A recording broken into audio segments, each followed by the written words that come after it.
Hello everyone, welcome back to my channel Dr. Swarna Balaji Online Ayurvedic Classes. Today I am going to give you a clarity regarding the visual pathway.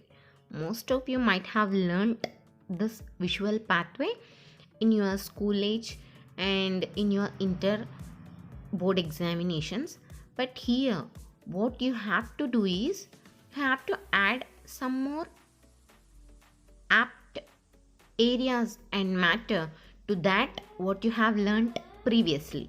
Okay, usually visual pathway you will learn in your BAMS first year physiology part, and this may be asked in the final year Shalakya Tantra also, because in Shalakya Tantra also we are going through the anatomy of eye, ear, tongue and all. Here also there may be chances to ask this visual pathway. So if you learn this visual pathway in a clear cut diagrammatic representation and the chart representation, then if you are not able to study this in your final year or else in your future sessions, then this may be useful for you to present directly in your examination point of view. So without getting late, let's move into our video. Firstly, what you have to remember while coming to visual pathway, there will be cornea, light rays, optic chiasma, temporal vision, nasal vision, okay, optic nerves and lateral geniculate bodies, and finally visual cortex, image at the brain. These were the terms which you will go through in this visual pathway. Firstly, you have to remember the light rays will fall on the cornea and they'll pass towards the opposite field of vision. I'll make a clear diagrammatic representation. In the second slide, you will get that diagrammatic representation. What you have to remember is nasal field of vision passes towards temporal vision and temporal field of vision passes towards nasal region. Okay, if you remember this basic thing, it will be easy for you to present in a clear way. So as I said you, the diagrammatic representation, this is the thing.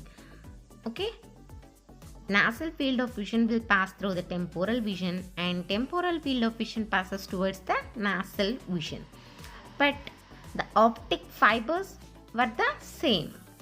Nasal fibers will carry the temporal vision and temporal fibers will carry the nasal vision, and at a point considered as optic chiasma where the nerve fibers will crisscross each other, that is the nasal fibers carrying temporal vision of left side passes towards the right side and the nasal fibers carrying temporal vision of right side passes towards the left side, but the temporal fibers which carry the nasal vision remains in the same direction only. Next, all this will reach optic tract. From that optic tract, optic nerve fibers arises. They'll end in a lateral geniculate body. Lateral geniculate body is a group of nuclear mass. Okay. From the lateral geniculate body, a group of nerve fibers considered as optic radiations arises and they'll enter into different areas of visual cortex. Okay, as I mentioned in this diagram, 17th, 18th and 19th were the regions where the radiations enter into the visual cortex. Finally, vision is clearly perceived and the image is clearly represented in the brain.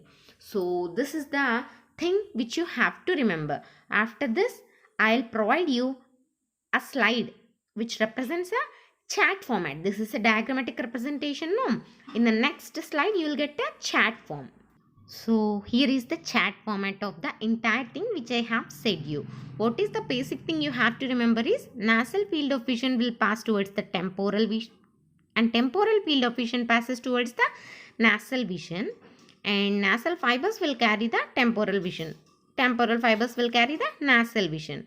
At a point called optic chiasma, crisscrossing will occur. Okay, nasal fibers which carry the temporal vision of left side will pass through the right and vice versa. Finally, all these will reach optic tract later on, lead to lateral geniculate body, and finally they'll enter into various areas in visual cortex. Finally, the vision is perceived. Image is clearly represented in the brain. So, if you remember in this format, it will be easy for you to remember and recollect in your examination and in Viva point of view also, as I have gave you a complete details regarding the diagrammatic representation, explanation and chat format. So, if you listen to this video thoroughly, you will get a clear idea. So what you have to do is listen to this video, like, share and subscribe to my channel for more updates. Thank you. Stay tuned for more updates. If you represent in this chat format and in diagrammatic representation, there will be a more chances to get a good score in your examination. This will differentiate your paper from others. So there is a scope to get good marks.